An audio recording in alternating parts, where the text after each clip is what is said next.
Que pensez-vous de l'amour? On bat les couilles. Est-ce quelque chose de doux, romantique, inoffensif ou parfois brutal?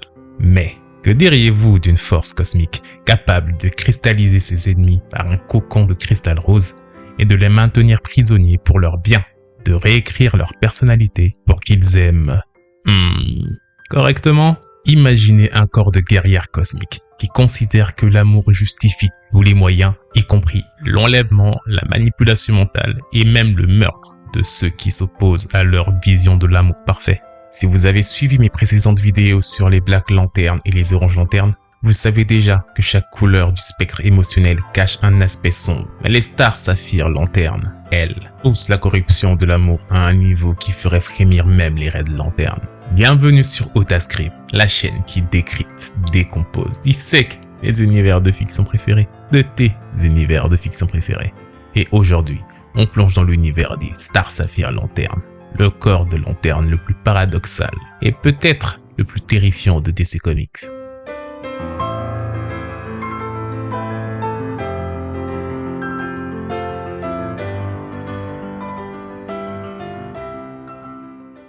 Pour comprendre les Star Sapphire Lanternes, replongeons rapidement dans le spectre émotionnel.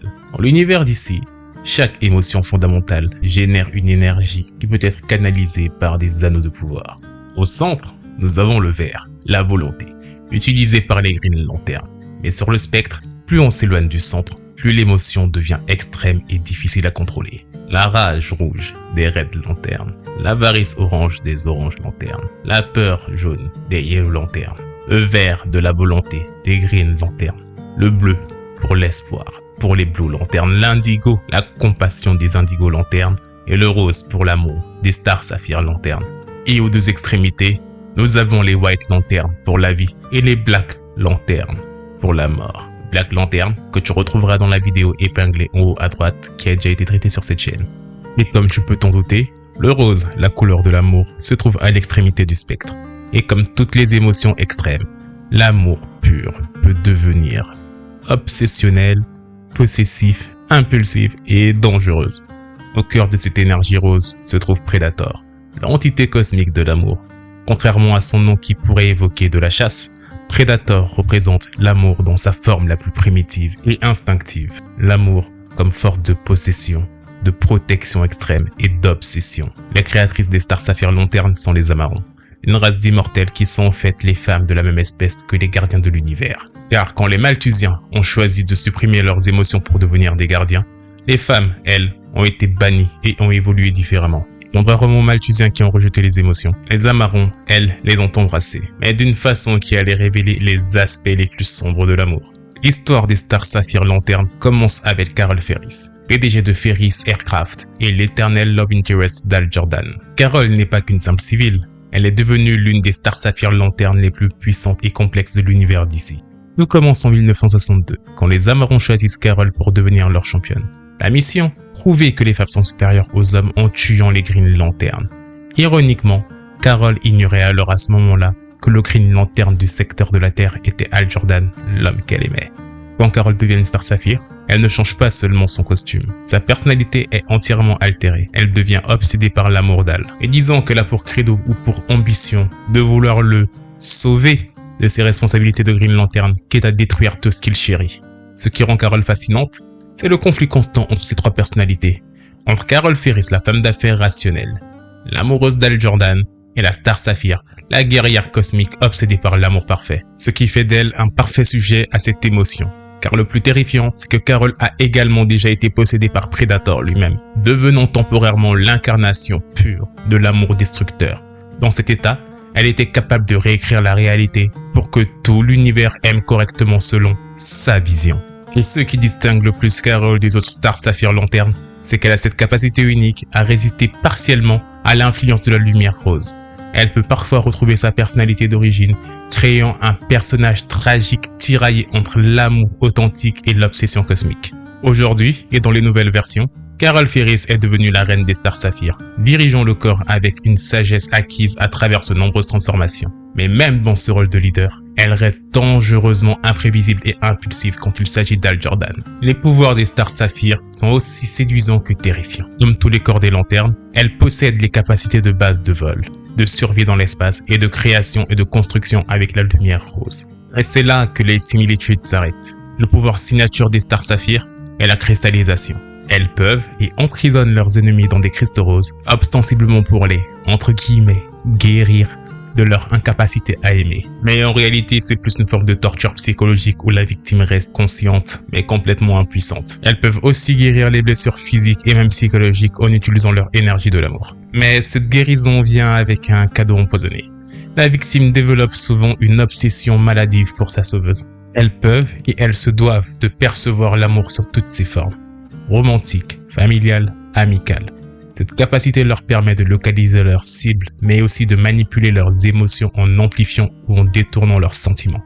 Elles peuvent aussi, et ça je trouve que c'est vraiment broken comme pouvoir, forcer leurs ennemis à ressentir un amour intense, les paralysant momentanément, ou, pour les êtres les plus faibles, les transformant en des serviteurs dévoués. C'est une forme de contrôle mental particulièrement perverse, mais vachement efficace. Et, entre nous, vachement broken. Mais en réalité, voici vraiment leur pouvoir le plus broken. Elles peuvent, et dans certains cas, ramener temporairement des êtres aimés à la vie. Mais ces résurrections sont instables et souvent cruelles. Les ressuscités sont conscients de leur état et souffrent de ne pouvoir réellement revenir. Et c'est exactement ça qui rend les stars saphir lanternes particulièrement dangereuses. C'est que leur pouvoir exploite l'émotion la plus fondamentale et la plus vulnérable, l'amour.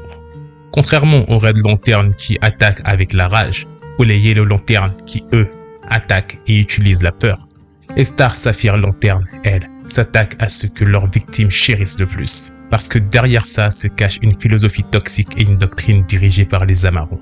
Elles croient sincèrement que l'amour justifie tous les moyens. Car dans leur vision du monde, si vous ne savez pas aimer correctement, vous devez être rééduqué. Si vous aimez la mauvaise personne, vous devez être corrigé. Si vous choisissez le devoir plutôt que l'amour, vous devez être sauvé de vous-même.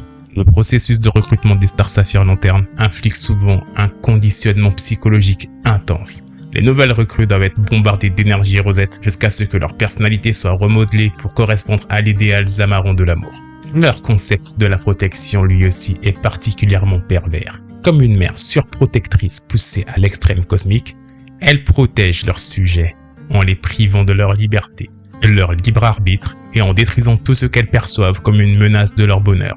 En essence, les Star Saphir Lanternes fonctionnent comme une secte cosmique de l'amour, avec toutes les caractéristiques.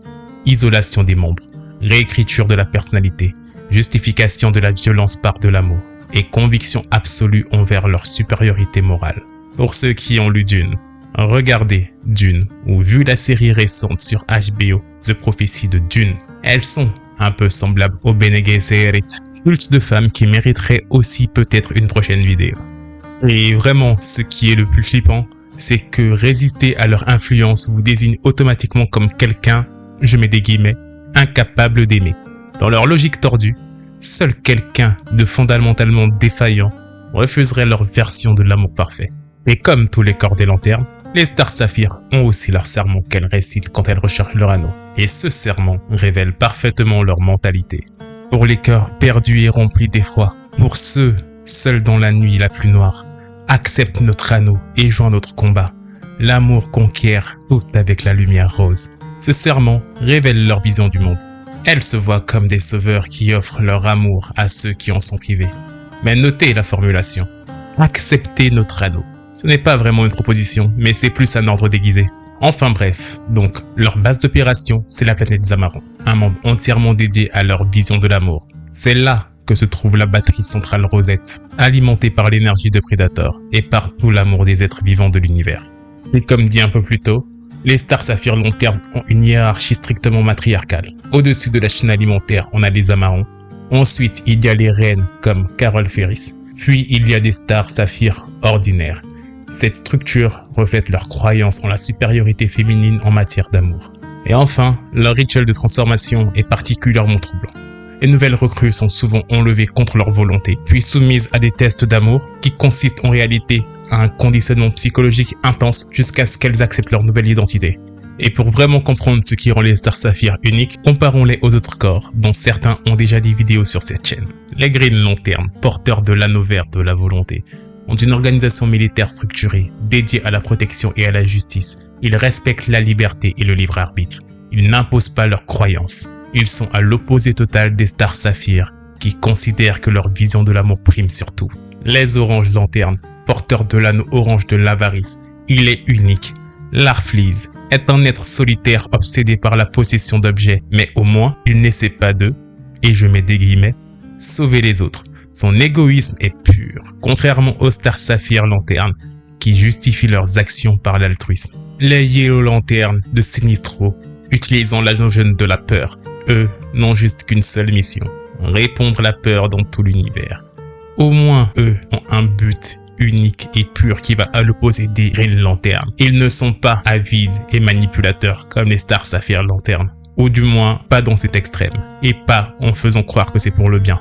Les Red Lanternes de la rage, eux sont des vengeurs cosmiques alimentés par la rage. Leur violence est directe et compréhensible. Les Star Sapphire, elles, utilisent l'amour comme arme, ce qui est psychologiquement plus destructeur. Les Blue Lanternes, porteurs de l'anneau bleu de l'espoir, les plus proches philosophiquement des Star Sapphire, mais avec une différence cruciale. Ils n'imposent jamais leur vision et ils inspirent l'espoir sans forcer personne à le ressentir. Les Black Lanternes, dirigés par l'anneau noir, sont une armée de morts vivants qui marchent pour éteindre toute vie et ironiquement, ils sont beaucoup plus honnêtes que les Star Sapphire qui, eux, ne prétendent pas agir pour votre bien. Et enfin, les White Lanternes, dirigés par l'anneau blanc. Eux sont juste la force de vie cosmique, totalement tout ce qui est différent des Star Sapphire. En tout cas, les Star Sapphire ont joué des rôles cruciaux dans plusieurs événements majeurs d'ici, notamment dans Blackest Night, où elles se sont alliées aux autres corps des Lanternes pour combattre les Black Lanternes. Mais leur méthode, ressusciter temporairement les morts par amour, s'avérait être aussi des traumatismes pour les zombies eux-mêmes. On peut aussi les retrouver dans Green Lantern Rebirth, où Carol Ferris intervient comme Star Sapphire, devenant un élément récurrent dans les aventures d'Hal Jordan, représentant le conflit éternel entre l'amour et le devoir. Elles ont aussi un rôle essentiel dans Green Lantern New Guardian, où Kyle Rayner doit apprendre à maîtriser tous les anneaux du spectre, y compris le rose. Et cette expérience révèle à quel point l'amour peut être destructeur quand il n'est pas tempéré par la raison. En somme, les Pink Star Sapphire Lanternes nous confrontent à une vérité inconfortable. Même les émotions les plus positives peuvent devenir toxiques quand elles sont poussées à l'extrême. L'amour sans limite devient de la possession, la protection devient de l'oppression et la bienveillance devient de la tyrannie. Et c'est peut-être ça qui rend la mythologie des lanternes si riche. Chaque émotion, même la plus pure, cache un potentiel de corruption. Les Star Sapphire ne sont pas des vilains de base, ce ne sont pas des vilains classiques. Ce sont des êtres qui croient sincèrement et foncièrement faire du bien. Et c'est ça le tragique de la situation et qui les rend dangereuses. Ok, si cette plongée dans l'univers des Star Sapphire et plus précisément des lanternes t'a parlé, tu peux continuer à regarder mes autres vidéos ici sur Otascream.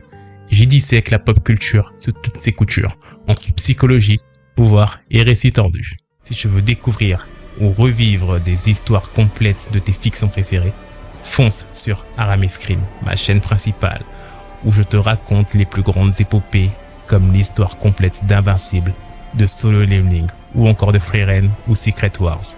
Si t'aimes quand on mêle business, science, culture et économie, je pense que tu vas kiffer ma chaîne Curious Scream, où je parle des sujets comme l'avènement de l'IA et son bouleversement mondial, la baisse de la natalité mondiale, ou le fait que le système scolaire t'asservisse. À toi de creuser. Et si tu veux juste chiller, viens faire un tour sur ma chaîne Gaming Scream, où je posterai du League of Legends, de l'Albion Online et quelques petites pépites bien placées. Pense aussi à me suivre sur TikTok, Instagram, Discord et bientôt Twitch pour ne rien rater, que tu sois en train de scroller ou juste te poser. Tous les liens sont dans la description ou sur ma page d'accueil. Dis-moi ce que t'as pensé dans les commentaires, je lis tout et je suis ouvert au débat. Et si t'as vraiment kiffé, like, abonne-toi et surtout partage à ceux que ça pourrait faire vibrer. Et nous, comme d'habitude, on se retrouve pour la prochaine vidéo.